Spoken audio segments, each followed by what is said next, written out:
Bonsoir et bienvenue sur Globe Criminel. Aujourd'hui, nous allons découvrir l'affaire Marc Dutroux. Alors, attachez vos ceintures pour une aventure où le crime n'a pas de frontières.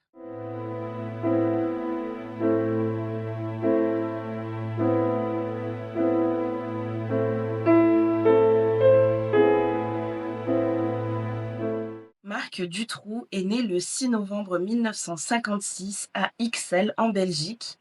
Il est le fils de Victor et Janine Dutroux qui sont tous les deux des instituteurs. Marc n'est pas vraiment un enfant désiré, en tout cas pour Victor, car avant de se marier avec Victor, Janine était avec un autre homme, elle fréquentait un autre homme. Alors Victor a toujours émis des doutes sur sa paternité envers Marc. Victor Dutroux est décrit comme un homme volage, infidèle, avec de gros troubles psychologiques. Janine, quant à elle, est décrite par Marc comme une femme calculatrice, sournoise et égoïste. Et après plusieurs années de mariage, en 1972, Victor et Janine Dutroux se séparent et divorcent. Un événement tragique va marquer la vie de Marc Dutroux, le suicide de son petit frère Serge en 1992. Ce dernier saute la vie et Marc Dutroux va mettre en avant une relation incestueuse entre son frère et leur mère, ce qui a totalement détruit son frère et qui le poussera à commettre l'irréparable. Marc Dutroux passe une primaire assez normale. Cependant, ses enseignants vont le décrire comme un élève insupportable et indiscipliné. Pour son collège, Marc Dutroux est viré de 2 établissements scolaires pour des problèmes de comportement et il obtient finalement son diplôme en électricité. Marc Dutroux souhaite continuer ses études dans l'établissement qu'il fréquente, mais malheureusement, il n'est pas gardé dans cette école car il vend des photos assez olé olé à un de ses camarades de l'internat. À sa majorité, Marc Dutroux quitte le domicile familial pour s'installer dans un cote. En France, ce serait l'équivalent d'un logement étudiant. Et Marc Dutroux se trouve un travail d'ajusteur et en parallèle, il commence à se prostituer de temps en temps. Marc Dutroux a un loisir qu'il adore plus que tout, c'est le patin sur glace. Les personnes qui ont croisé son chemin vont le décrire comme un patineur excellent. En 1975, Marc Dutroux rencontre Françoise, 17 ans, à la patinoire de la Louvière en Belgique. Ils se marient quelques temps plus tard et en 1977 et 1979, il donne naissance à 2 petits garçons. En 1981, Marc Dutroux fait la rencontre de Michel Martin, une rencontre plus que décisive dans les événements qui vont suivre. Lorsque Michel Martin rencontre Marc Dutroux, elle a 21 ans. Ils se croisent à la patinoire de Forest en Belgique et ils deviennent amants. Marc va cacher à Michel qu'il est déjà marié, mais pour elle, peu importe, elle est follement amoureuse. En 1983, Françoise obtient le divorce et déclare avoir été frappée, avoir été cocu plusieurs fois.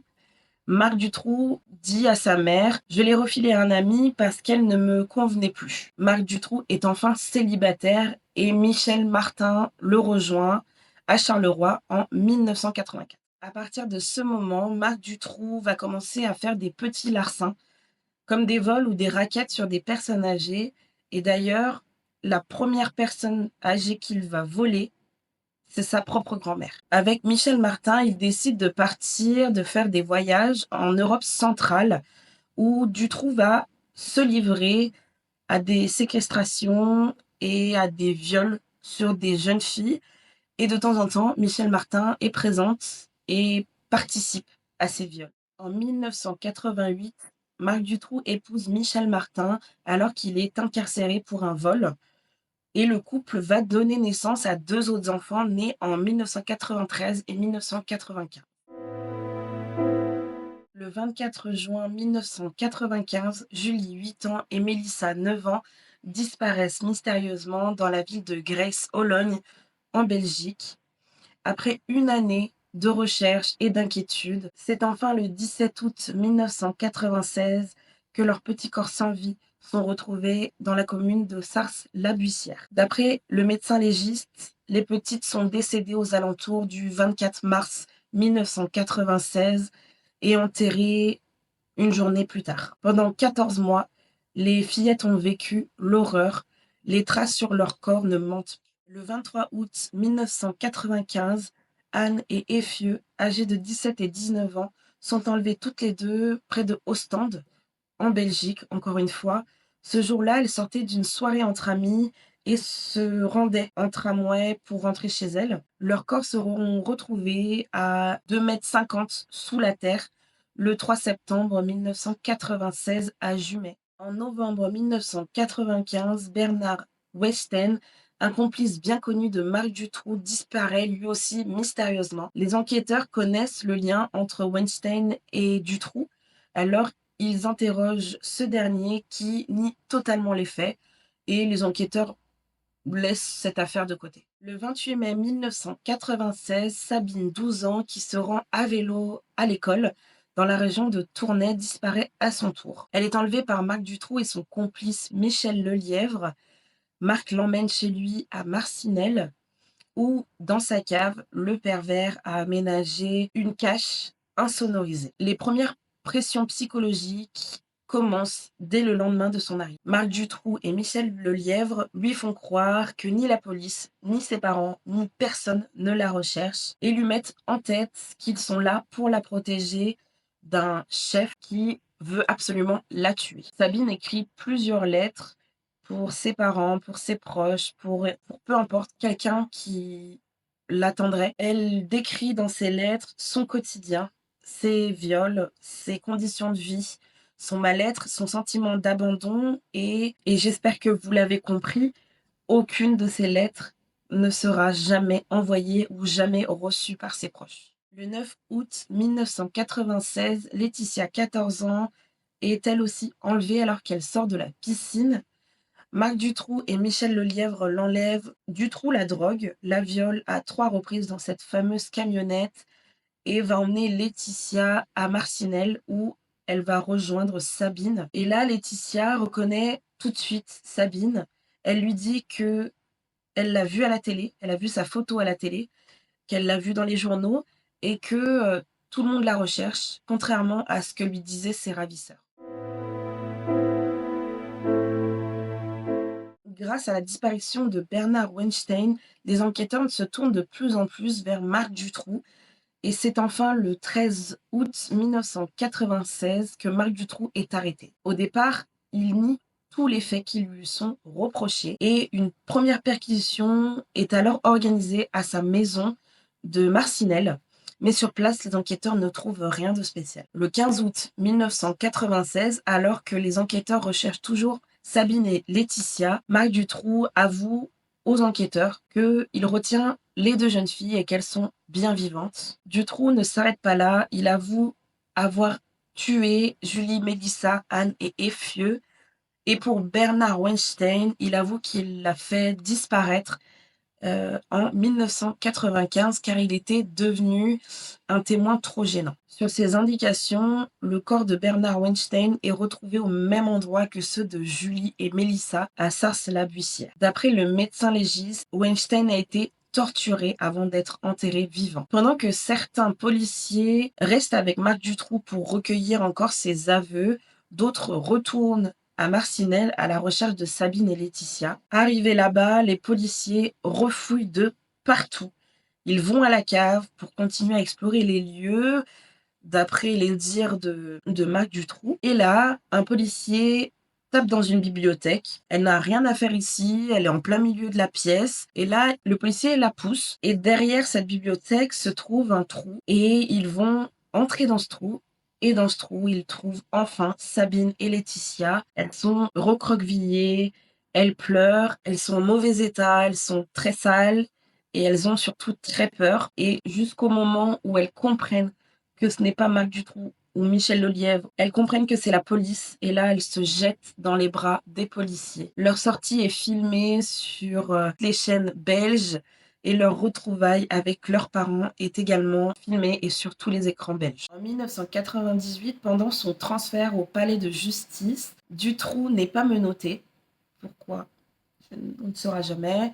Il réussit à maîtriser le policier qui le surveille, il lui prend son arme et il s'enfuit. Une chasse à l'homme a alors lieu. Toutes les forces de police qui étaient présentes sont à sa recherche. Et quelques heures plus tard, Marc Dutroux est enfin retrouvé et remis dans sa cellule.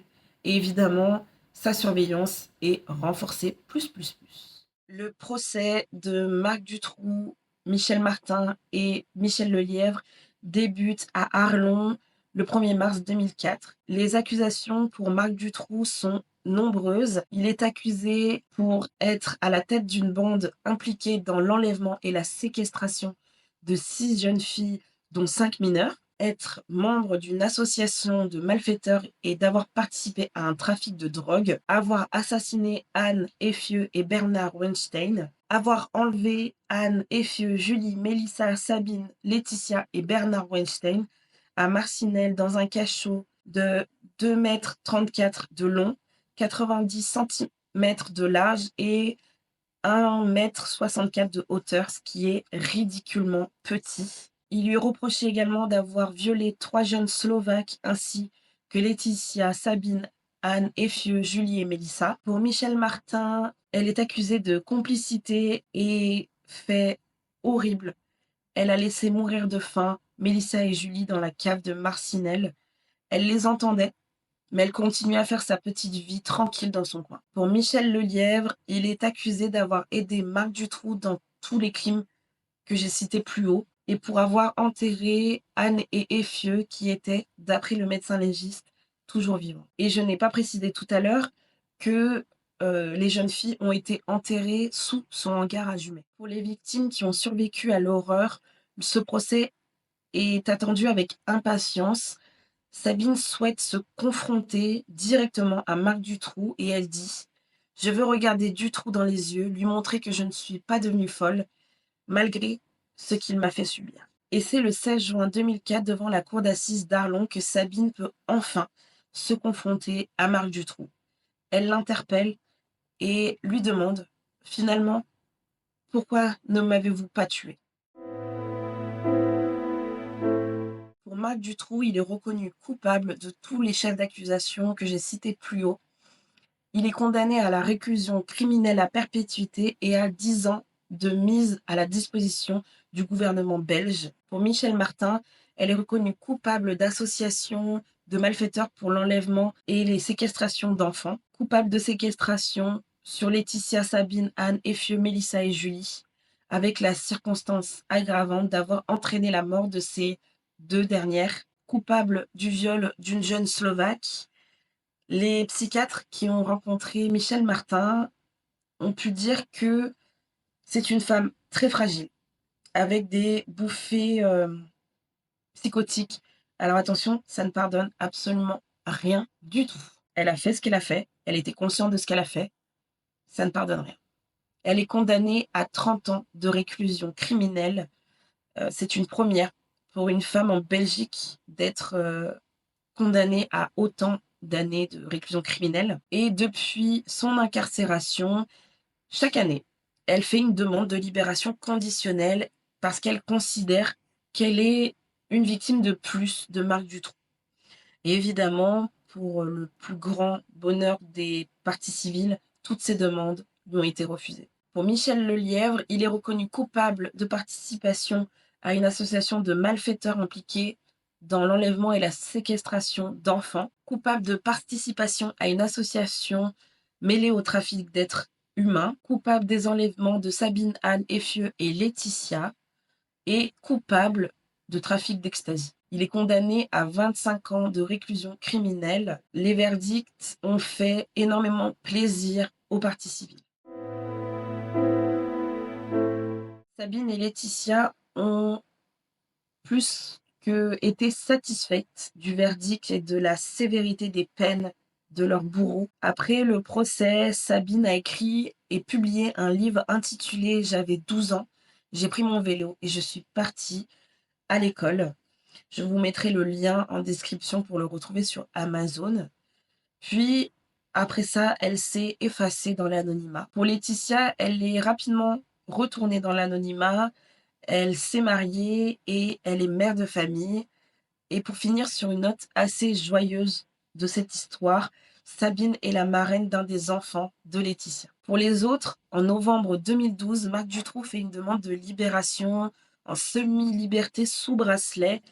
Sa demande lui est refusée. au plus grand soulagement du peuple belge. Selon la loi, Marc Dutroux était libérable au 30 avril 2013. Les victimes et les familles des victimes sont indignées et veulent absolument pas qu'il sorte, ce qui est normal. Mais malheureusement, elles n'ont aucun mot à dire devant le tribunal des applications des peines.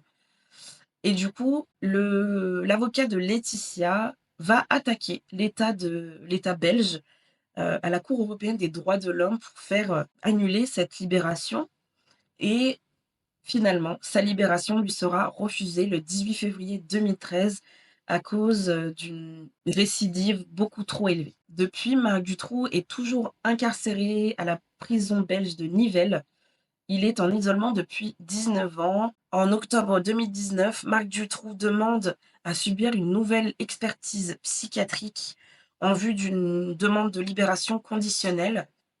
Alors, la requête a été acceptée par le tribunal d'application des peines de Bruxelles le 28 octobre 2019. Par contre, en septembre 2020, l'avocat de Marc Dutroux va confirmer à demi-mot qu'il existe un rapport des experts qui sont très, très, très défavorables à sa libération parce qu'il est toujours un psychopathe et qu'il présente toujours un énorme danger pour la société. Donc aujourd'hui, il a 67 ans et il est toujours incarcéré. Et je ne sais pas si vous avez vu, mais il y a eu des snaps qui sont passés, qui ont tourné de lui en train de faire sa promenade, où les détenus l'interpellent en disant Salut Marc, et lui il répond Coucou. Enfin, c'est lunaire. Pour Michel Martin, elle a été libérée par anticipation le 28 août 2012 et elle va emménager dans le couvent des sœurs Clarisse à Marlonne, près de Namur, en Belgique. Elle a des conditions de libération, dont une très importante. Elle est dans l'obligation d'éviter tout contact avec n'importe quel média. Sa libération provoque chez les Belges un grand nombre de manifestations contre sa libération, mais malheureusement, il est trop tard. Michel Martin est libéré le 28 août 2012 au soir. Le couvent où Michel Martin réside doit déménager car il reçoit énormément de menaces, d'insultes et des manifestations sont organisées devant le couvent contre Michel Martin. Et cette dernière, du coup, se retrouve à la rue. On ne va pas la plaindre, loin de là. Et c'est un ancien juge, Christian Pagnier, qui la recueille et qui l'héberge. Pour Michel Lelièvre, en 2013, il est autorisé à sortir de prison sous haute surveillance et que pour quelques heures. En 2018, il obtient un congé pénitentiaire et passe pour la première fois une nuit en dehors de la prison. Fin septembre 2019, Lelièvre obtient une libération conditionnelle à condition qu'il trouve un logement. Le 20 octobre 2019, une marche noire est organisée contre la libération de Michel Lelièvre. Plus de 400 personnes sont dans les rues de Bruxelles pour manifester. Après avoir trouvé un logement, Michel Lelièvre, 48 ans, est libéré le 2 décembre 2019. Les conditions de sa libération sont qu'il n'est pas autorisé à commettre de nouveaux crimes, logique, qu'il doit toujours se présenter à son assistant de justice, il ne doit pas consommer d'alcool ou de drogue, il doit suivre une formation ou chercher un taf, il doit indemniser ses victimes et il ne doit pas avoir de contact avec elle ou d'autres auteurs, donc Michel Martin et Marc Dutroux. Et enfin, le 18 décembre 2019, il a trouvé son logement, donc il est sorti et il est abattu par un groupe qui était en quête de vengeance. Voilà pour cette affaire. J'espère que Sabine et Laetitia ont pu retrouver un peu de paix dans leur vie, qu'elles ont pu surmonter cette période abominable. J'espère que vous avez aimé cette vidéo. Si c'est le cas, n'hésitez pas à vous abonner, à mettre un pouce bleu et à activer la cloche pour ne rien rater des prochaines affaires. Restez vigilants, restez curieux et surtout, restez en sécurité. À bientôt.